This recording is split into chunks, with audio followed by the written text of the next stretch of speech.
আমাদের বাংলাদেশ, আমরা অনেক সমস্যায় আছে বাংলাদেশে, আমরা সেটি অস্বীকার করছি না, কিন্তু এই সমস্যার পাশাপাশি আমরা দেখতে পাচ্ছি যে বাংলাদেশকে আমরা কোথায় নিয়ে যেতে পারবো।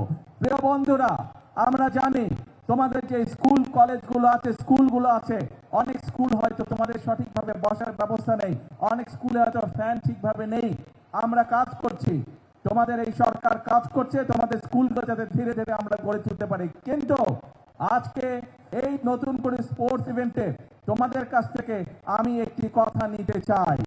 আমরা এই যে দেশকে সঠিকভাবে গড়ে তোলার কাজ করছি, এই কাজটি আমরা তখনই করতে পারবো যখন এই যে তোমরা যারা গ্যালারিতে বসে আছো, আমার হাতের বাম পাশে তোমরা খেলোয়াড়রা বসে আছো যারা পুরস্কার পেয়েছো, প্রায় 350 খেলোয়াড়, তোমরা যদি আগামী দিনে নিজেদেরকে গড়ে তুলতে পারো সঠিকভাবে, তাহলেই আমরা বাংলাদেশকে ভবিষ্যতে গড়ে তুলতে পারবো। কারণ আমি দৃঢ়ভাবে বিশ্বাস করি, এই যে গ্যালারিতে হাজার হাজার ছোট বন্ধুরা তোমরা বসে আছো, তোমাদের মধ্যে থেকেই এই দেশের একজন ভালো ডাক্তার বের হবে, তোমাদের ভিতর থেকে এই দেশের একজন ভালো আর্কিটেক্ট বের হবে, তোমাদের ভিতর থেকে এই দেশের একজন ভালো ইঞ্জিনিয়ার বের হবে, তোমাদের ভিতর থেকে এই দেশে একজন ভালো ক্রিকেটার বের হবে, ভালো সুইমার বের হবে, ভালো টেনিস প্লেয়ার বের হবে, অর্থাৎ তোমাদের মধ্যে থেকে খেলোয়াড় বের হবে।